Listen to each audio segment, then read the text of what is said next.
The sun has finally come out for the first time in literal weeks, so even if it's giving this weird cast right here, I'm so sorry I'm not closing my blinds. Do you know how badly I needed to see the sunlight? So we have our January wrap up, of course. Let's wrap up all the books that I read in January. I read 15 books so far. I am filming this on the 30th, so I might still get like one more towards this month, but I wanted to get this video filmed because it's obviously going up on Tuesday, the last day of the month. First up, The Fall of Troy by Dr. Rebecca Sharp. So I read this one. This was my first read of the year, and I read it. I listened to it on audio on my Hoopla, and this one is a professor-student forbidden, little bit of age gap romance here. So our heroine, Troyan, so she has caught her dad sleeping with her best friend, and she had a little bit of an accident after that, where people think that she maybe tried to take her own life, which she adamantly denies. But nonetheless, she ends up leaving. She normally is living with her dad, but she ends up leaving and going to go live with her mom and her stepdad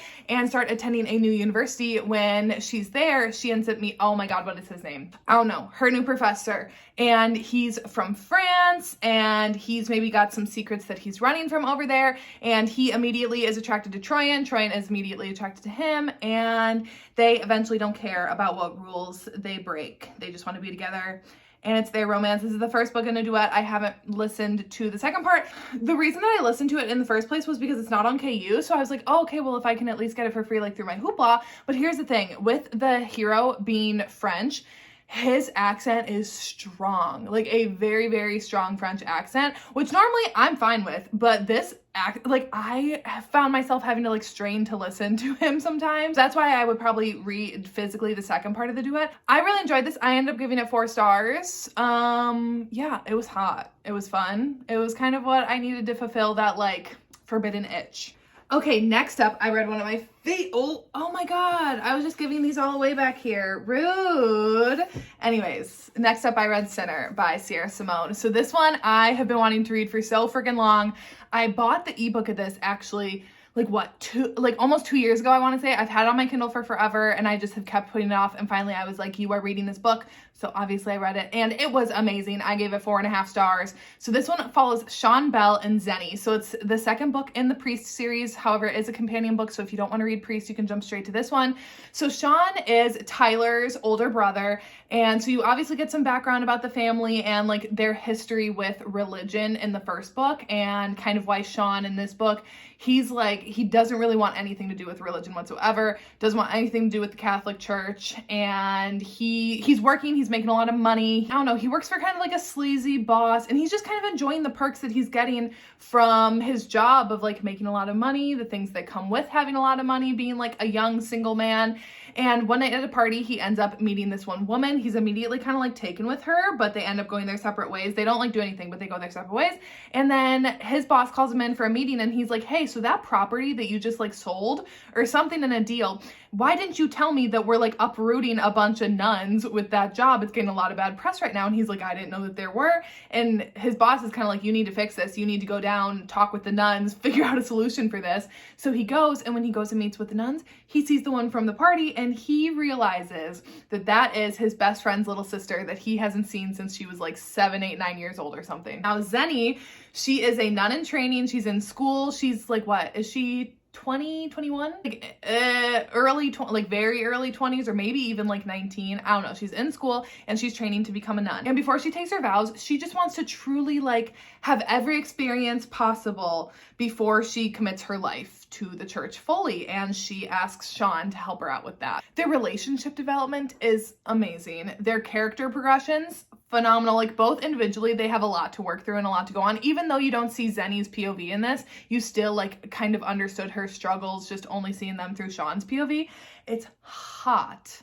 This was just like a maze. I absolutely loved it. So yeah, it's taboo, it's age gap. It's like a pretty big age gap. What is Sean? Is he in his early 30s? It's just amazing. I loved it. Definitely actually liked it more than Priest. The only thing is that this does get very into like death of a parent, which I really enjoyed that part of the story and like what it did for Sean and Zenny, but at the same time it was like it just got to be a little heavy where I just wanted like some more of the focus back on them a little bit more. But overall I really loved this. What's next here? Oh my gosh. Okay, you know what? Let's knock these out because they are rereads for me, but we've been doing an Off Balance Readathon on here. Myself, Cheyenne from That Tall Book Girl, and Caitlin from The Love Librarian.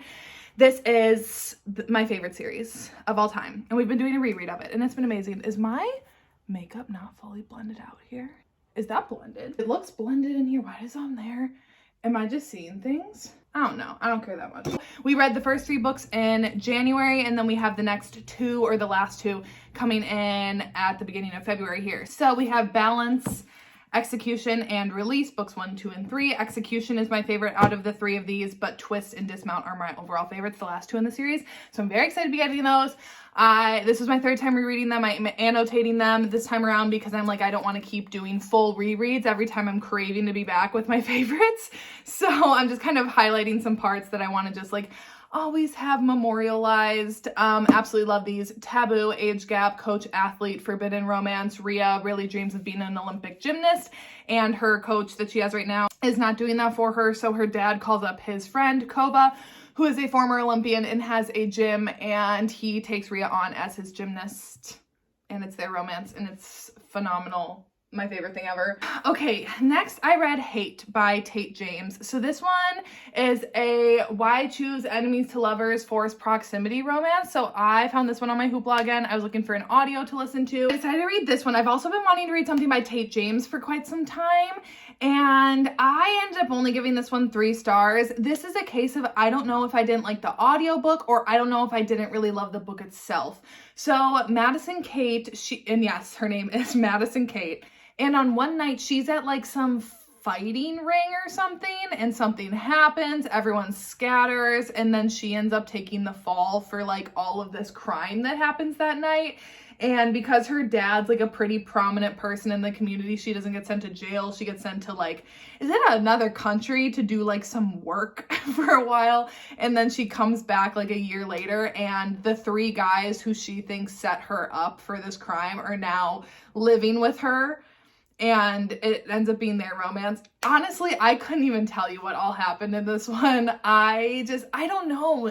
It just didn't work for me. And again, I'm starting to wonder if it's a problem of me with audiobooks with new stories that I'm listening to, if I have trouble kind of keeping track of them because my mind does wander so much. But with this one, I don't know. I just did not really like it, and I probably won't continue on with the series. It doesn't end a cliffhanger. I think it's the first of 4 books maybe, but I just don't really have much of an interest in continuing on with this story. Next, one of my favorites of the month. This book is like imprinted on my brain, and that is Take Me With You by Nina G. Jones. So Nikki from Nikki and Bookland has been trying to get me to read this book for so long, and I put it off for so long, even though I had purchased the ebook a while ago, and I just kept putting it off, and all of a sudden one day I just decided like, I feel like reading this book. And I started it, and I actually had to put it down for a while because it creeped me out. But then when I got back to it, I couldn't put it down. So this one is a captor-captive, very dark romance, like pitch black. If you have any triggers, I would not recommend this to you at all. Just extremely dark, and really dives into like the Stockholm syndrome, like mental aspect of being a captive. And our hero in this one really enjoys breaking down our heroine until she is at like the basest of needs, and then kind of like builds her back up to be what he needs. It's so messed up. It's so messed up, but oh my god, it was like phenomenal. So this one follows Vesper, and she takes care of her little brother. He has some special needs, and she is really like his caretaker because her mother is just like very absentee, just like goes on vacations, doesn't really care about any of them. And so she really takes over that like responsibility very seriously, and she's in nursing school, and she has a boyfriend, and she just kind of has like her life set out of what she thinks it's going to be, but that's not necessarily what she wants. And she's starting to realize that like maybe there might be more out there that she wants. And when she kind of feels this pair of eyes watching her, she starts to have some like fantasies of being like, well, what if maybe this person came and like took me away from my life, but like not really thinking that's what she wants, but just kind of like aching for that change up in her life. Also, what the fuck are you doing? Okay, that finally went away. Some days, you know, filming, you just feel like you're hitting it, and other days you're not, and this is just one of those not days. We continue back with Take Me With You. So obviously that's Vesper, that's our heroine, but then Sam, our hero, he is a bit of, like, what would you call him? Because he's not a serial killer, a serial criminal, I guess. So what Sam does is he watches people, and when the time is right, he breaks into their home at night after he's already been doing this multiple times to kind of like unsettle them, just like moving little things, enough for people to kind of like start to feel his presence before he makes himself known. And then one night he will end up entering this couple's home. It's normally a couple, and he will just spend the night terrorizing them. And he is not a good, like, when I'm saying that I love this book, I am in no way, shape, or form saying that I like that like this hero is someone to like adore or be rooting for, because you should not. He's like objectively a bad person, but what you get throughout the story is you see his childhood and you see how he was made to be this way. And it's so heartbreaking to see the things in his past that then shape who we see in front of us today. It's so it's such a mind fuck. This book is just a giant mind fuck. He's been watching Vesper and he ends up taking her one night. That's never been his MO before. He's only ever broken into places, terrorized people, and then left in the morning. But when kind of things go awry and things break out of like his typical pattern that he has that night, he kind of panics. And to kind of diffuse the situation, Vesper says, "Take me with you and keep like everyone else here safe." And he does that, and it is their romance. It is so messed up, but truly, I don't, it just has stuck with me. I'm still thinking about this book because it's just so, it really had me like questioning myself of being like, are you actually rooting for these two? Like, what's wrong with me? That's kind of how I felt reading this book. So yeah, definitely wouldn't, it's not one that I'm going to recommend to everyone, but if you really love a dark romance, and if you really want to like push your boundaries, push your limits, it was good.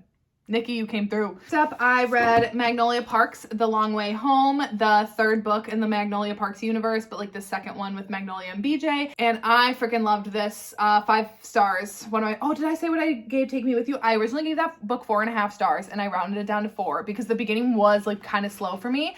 Like the first like 30% was kind of slow, but the last 70% really pulled it through. So I was like, I'll round it down. But then after a couple days, I was like, no, I have to round it up.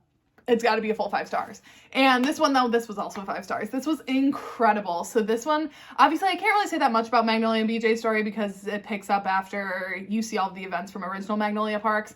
But it's like angsty, high society, rich kids. And you know what? I don't know. I don't really want to say anything more because I don't want to give like anything away regarding their relationship. But I just absolutely loved this. I don't think it needed to be this long, but I did really just love being back with Magnolia and BJ, and it only made me realize more how much I really didn't like Daisy Hates, because when I was reading this, I was like, these two phenomenal. I couldn't get enough. Like every single interaction that they had, I just like never wanted it to end. Where then when I think back to Daisy Hates, I'm like, I couldn't have cared less about that book. So next up, I read Poison Roses by Tate James and Jamin Eve, because Cheyenne from That's Whole Book Girl texted me and she was like, bitch, pick up this book right now. And I was like, okay, fine. I was ready to start something new. So this one is a rock star, mafia, why choose, enemies to lovers, forced proximity kind of romance.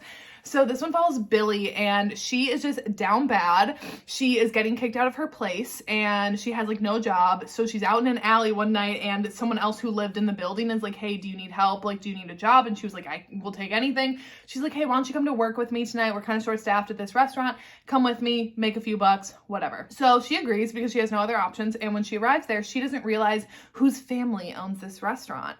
But she's like, regardless, I'm going to go ahead and work this shift. And there ends up being a shooting. And her and the mafia people come to the restaurant that she's trying to avoid. And you learn that Angelo, the son of the head of the mafia, and her have a past. And she ends up escaping from them. And she runs into the arms of this random person at a club that she ends up meeting. And he sees that she needs help. And he ends up being a musician of this really huge group, Belrose. She quickly realizes that her other childhood best friend, so Angelo was one of her childhood best friends, the mafia dude, and that her other childhood best friend is he the lead singer of Belrose? And he hates her. And she knows that he hates her. So she arrives and she's like, oh my God, I can't be with you guys here either. But the guy who rescued her like has a savior complex, and he's like, no, I'm gonna help cover for you, whatever. They end up taking her on tour with them to kind of like give her some level of protection, and it's kind of like a temporary deal. They're like, we can drop you off somewhere so that way you can get away. But of course, as she's on there, she starts making little relationships with all of them. And yeah, that's this book. It was enjoyable. I gave it 4 stars. It was a lot of fun. Definitely liked it a lot more than hate. I liked the characters more. I believed the relationships more. So again, like, I don't know, was that me reading it physically or not? I don't know. It did end on a cliffhanger. And the second book actually comes out this month already. And I definitely would continue on with the series. I don't think it's going to be like highest priority for me, but I definitely would continue on. It was a lot of fun. And like all of those tropes mixed in one, like, I'm sold, you know? Next up, okay, I finally finished the ACOWAR graphic audio. So A Court of Wings and Ruin, this is the 3rd book in the ACOTAR series. Last year, I was listening to all the graphic audios, but only the first 2 parts of A Court of Wings and Ruin were out of 3, and finally the 3rd part dropped in January. So I listened to that and finished it up, and of course, I gave this 5 stars. This is like my favorite book in the ACOTAR series, even though I love Mist and Fury. Something about Wings and Ruin, I just absolutely love. The graphic audios are so cool. It really is like how it says like a movie in your mind. It really is. They're just incredible, and I wish all audiobooks sounded like that, and I want so many more, and I want Throne of Glass graphic audiobooks. Next up, I read The Frat Boy by Nikki Sloan. This was our Smut Club pick that Cheyenne and I host, and this was amazing. This was a win. We have not really had many wins in Smut Club, so we're kind of due for one, and we read Frat Boy, and I ended up giving this book 4.5 stars. I did round it down to 4, but still 4.5, loved it. This one follows Colin and Madison, and it's the 4th book in the Nashville Neighbor series, but like I said before, they are companions, so you don't need to read the first 3 in order to read this one, even though it does like just give some richer context. But Colin and Madison, they are both in Greek life, and at the beginning of this book, there is a Greek life competition, like relay race, competing for this one trophy and some prize money, and they're in this race, and then Colin's fraternity ends up cheating, and they win, and Madison, like, calls this out, and she's like, hey, not cool, like, you guys can't cheat, whatever, and there ends up being, like, a huge fight that ensues that then gets, like, some media attention, so the Greek council kind of has no choice but to kick Colin and Madison out of their sorority and frat, so like their living situations, and they're kind of left scrambling, and neither of them have families that they can turn to, so they both separately end up auditioning for this adult film company that has like a content house near campus, and they end up auditioning together, and it's enemies to lovers, forced proximity, kind of like co-workers, definitely strong hate to love, and it's their romance. It's so good. I mean, if you've read anything by Nikki Sloan, you just know that the spice is just going to be like immaculate. But also I just really liked their relationship development. Like, even though it was pretty quick off the bat of them getting into like the thick of things because of their job together, it still felt, it didn't feel like insta-lovey, and there still felt like there was tension burning between them over the course of the book, even with them getting that like initial, you know, like, nice to meet you out of the way. Oh, so good. Definitely this and The Doctor are my 2 favorites in this series. They were just both so fun, and yeah, I really loved this one. Next up, I did not love this one. Love in Other Words by Christina Lauren. So this one I buddy read with one of my friends. We typically buddy read a book together every month, and this was her pick. And this is, again, Allie, no shade, she's not watching, but I kind of didn't think that I would love this book going into it because I've read one other Christina Lauren book and I didn't really like it that much.